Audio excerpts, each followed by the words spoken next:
Hi everyone.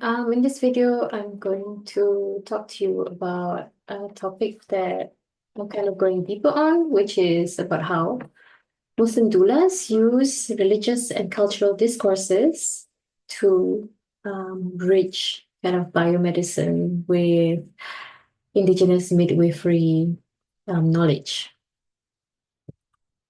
And this was a talk I gave at the University of Amsterdam of last week, where the audience was doulas, midwives, and obstetricians mostly in the Netherlands.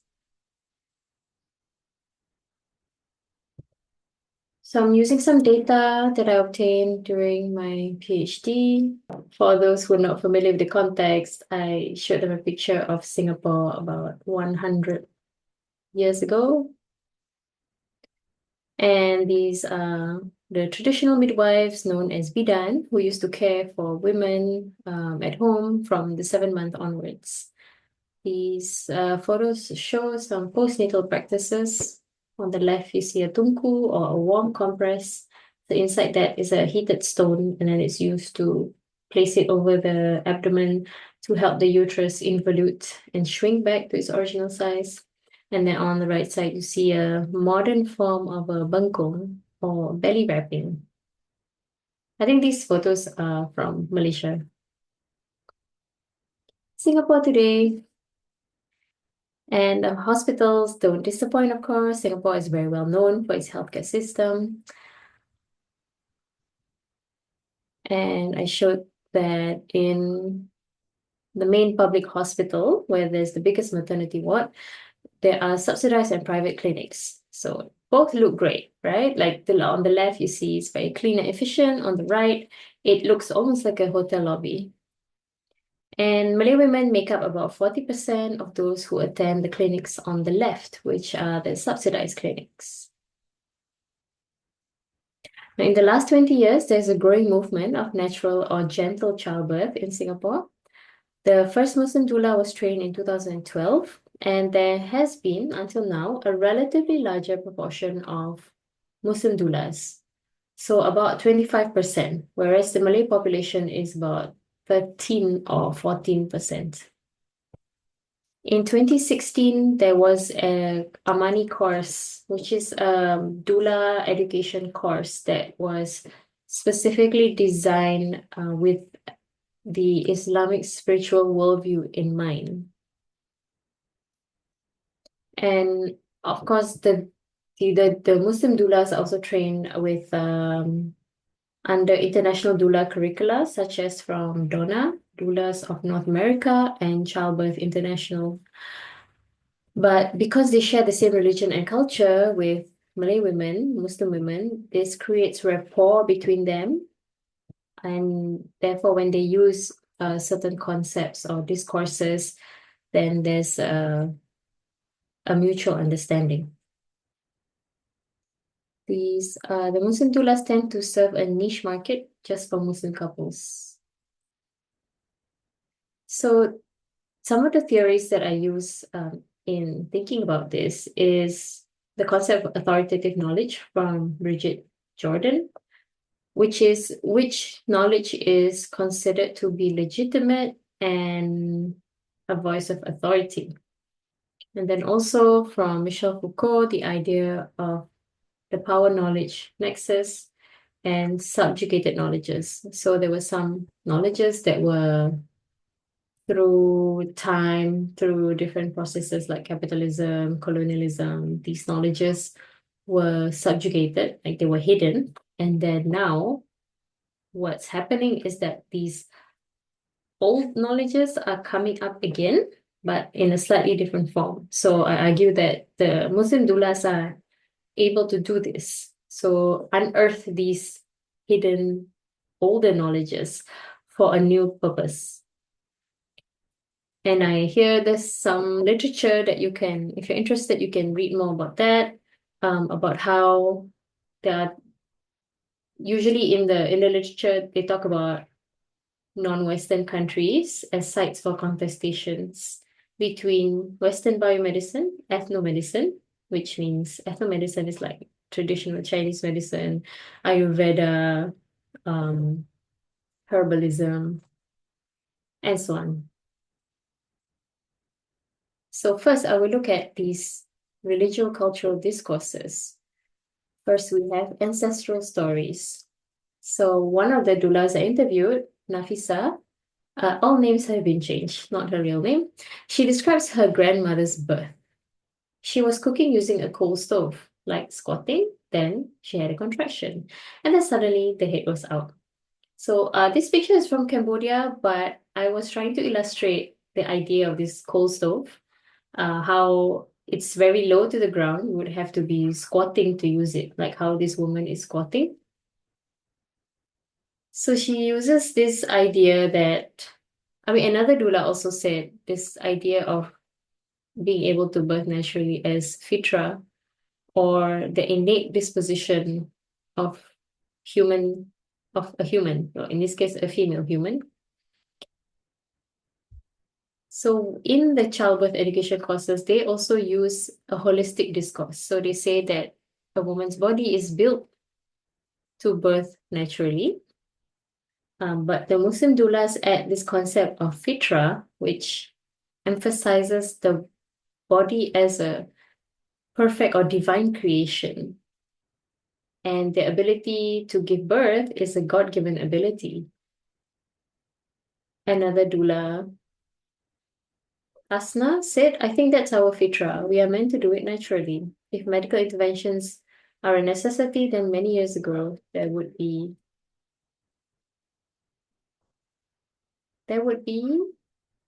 medical intervention from the start. But women before us have been able to give birth without medical interventions. So the doulas use verses of the Quran to support this idea of minimal medical intervention, and ideally to have a natural birth. So for example, is the verse from chapter 13, to be translated as, Allah knows what every female carries and what the wombs lose or exceed, and everything with God is by due measure. So this verse states that God knows the length of gestation, as everything has been created by due measure. Another popular verse they use is from Surah Maryam, the mother of Prophet Isa, that narrates how Maryam was laboring alone in the desert, leaning against a date palm. And this motif of Maryam will resurface again in other discourses, like the image of Maryam and also Fatima. So this is one of the Muslim doulas and her posts on Instagram, where she said that your due date could be a sign that Allah is calling you. Allah knows exactly when the baby needs to come out. Women may feel anxious if they go beyond their due date. And she gave a story of a mother who had a breech baby at 37 weeks and was told that if the baby did not turn by 39 weeks, they would need to schedule for a cesarean. Turns out she waited until 41 weeks, baby was head down, and she gives birth vaginally. But although humans have been created perfectly to birth naturally, it doesn't mean that you don't have to work hard for it. And so the concept of jihad, or inner struggle, is used to motivate women to change their diet and exercise habits during pregnancy in order to avoid complications during childbirth. And then after you've put in all that hard work, the concept of tawakal helps you to accept whatever outcome has occurred. The tawakal means like a divine surrender. So sometimes, a woman may want a totally natural birth, but then there are some medical interventions, or she ends up with a cesarean, which is something that she did not want, or she experiences some trauma. So this concept is used as a way to soothe the new mother. They also use holistic discourses. Holistic meaning not biomedical discourse, but the idea that you can use, like herbal medicine, like food is your medicine. You can use herbs, plants, natural living, and so on. First is this motif of Mariam or Fatima, which is a herb. That's its Latin name, and it's found in arid areas in the Middle East and the Sahara Desert. And it made its way to Southeast Asia as a souvenir after people went for pilgrimage. So now in Southeast Asia, it's used a lot. And I also read a paper yesterday as well about a study that was done in Turkey where it was a psychology experiment. They got all the women in one ward, one maternity ward, to use the herb, and then another one didn't. So they said that the ones that used the herb actually experienced less pain. So how do you use this herb? As one of my interlocutors said, take a big bowl, then you soak, and it will bloom. Dia kembang semua, it will bloom, and then you drink the water. So some doulas will say it functions as a visual aid to imagine the cervical dilation. So as the flower, it's a kind of a tumbleweed. So as it absorbs water, it will actually open like a rose or a fern. So the idea is when you look at it bloom, you're also visualizing your cervix opening. So instead of, okay, back in the day, like before you had to go to hospital and give birth, and they would check your cervical dilation using vaginal exams, they would use this herb. So when the herb finished blooming, like it's fully bloomed, then it's time to birth. One doula said that for her own birth, she felt that it didn't do much, despite her mother constantly checking on the herb. Quote, my mom was like, has it bloomed or not? She said. Another interlocutor said she recalls a client who was so fixated on the herb that her baby was already halfway there, even though the herb had not yet bloomed.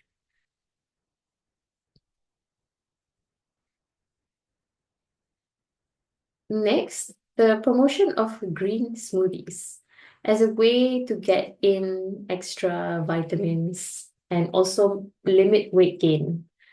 But then using ulam. So ulam is native vegetables that are usually eaten raw. I mean, they are safe to eat raw. But okay, this is an example of how they bridge an old idea, which is eating ulam, with a new one, which is a smoothie in a smoothie form, instead of just dipping it into sambal and eating it raw. However, these some vegetables are traditionally cooked, such as Malabar spinach on the right, and on the left, bayam, amaranth leaves. Because of the high level of oxalates, they are normally cooked, but in this case, they were made into a smoothie. So here you can see there are some unpredictable effects of combining the old knowledge with the new one. As for eating and drinking during labor, the motif of Maryam comes up again, because in the Quranic verse, she was eating dates. So some doulas advise eating dates for both its spiritual and nutritional benefits. And we can see in alternative medicine or the discourses around natural birth, gentle birth, not from Islamic perspective, they also mention dates as helping to reduce the time of labor and make contractions less painful. I think there's also a study. So one doula said that a few of her clients accidentally birthed at home because of they had eaten a lot of dates. One of the mothers I interviewed as well said that she was told by an traditional healer to eat a lot of dates. So this mother ate 19 dates a day, and her birth happened quite fast. She almost gave birth at home. On the right, you see a picture of clary sage, and many doulas encourage the use of this essential oil to help induce labor or strengthen contractions or relieve tension and pain during labor. But sometimes some practices come up against medicalization when women use them at the hospital. Other doulas emphasize consuming obat periuk, so that literally means pot medicine, because you boil the herbs in a pot. So they say, okay, this use of jamu, obat periuk, is a way to get extra minerals as a form of supplements. And now also jamu is also available in the form of capsules. So you don't have to boil the herbs anymore. You can also just consume them. There's one very famous brand, I think Nina Rogi from Malaysia, is an example of this.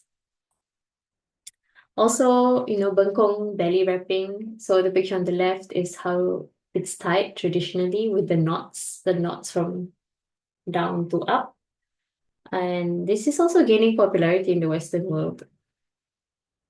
But they will explain the use of belly wrapping as supporting diastasis recti. So during pregnancy, the abdominal muscles are separated, but belly wrapping helps to splint the abdominal muscles together, especially in the immediate postpartum, so that the mother can get up and move around, but also feel supported. The bridges that the doulas make between the biomedical and the Islamic and the Malay discourses and concepts are an example of what Tova Restrepo and Irazabal call a creative radical imagination in order to collectively empower birthing women and help them express female autonomy in the face of medicalized birth.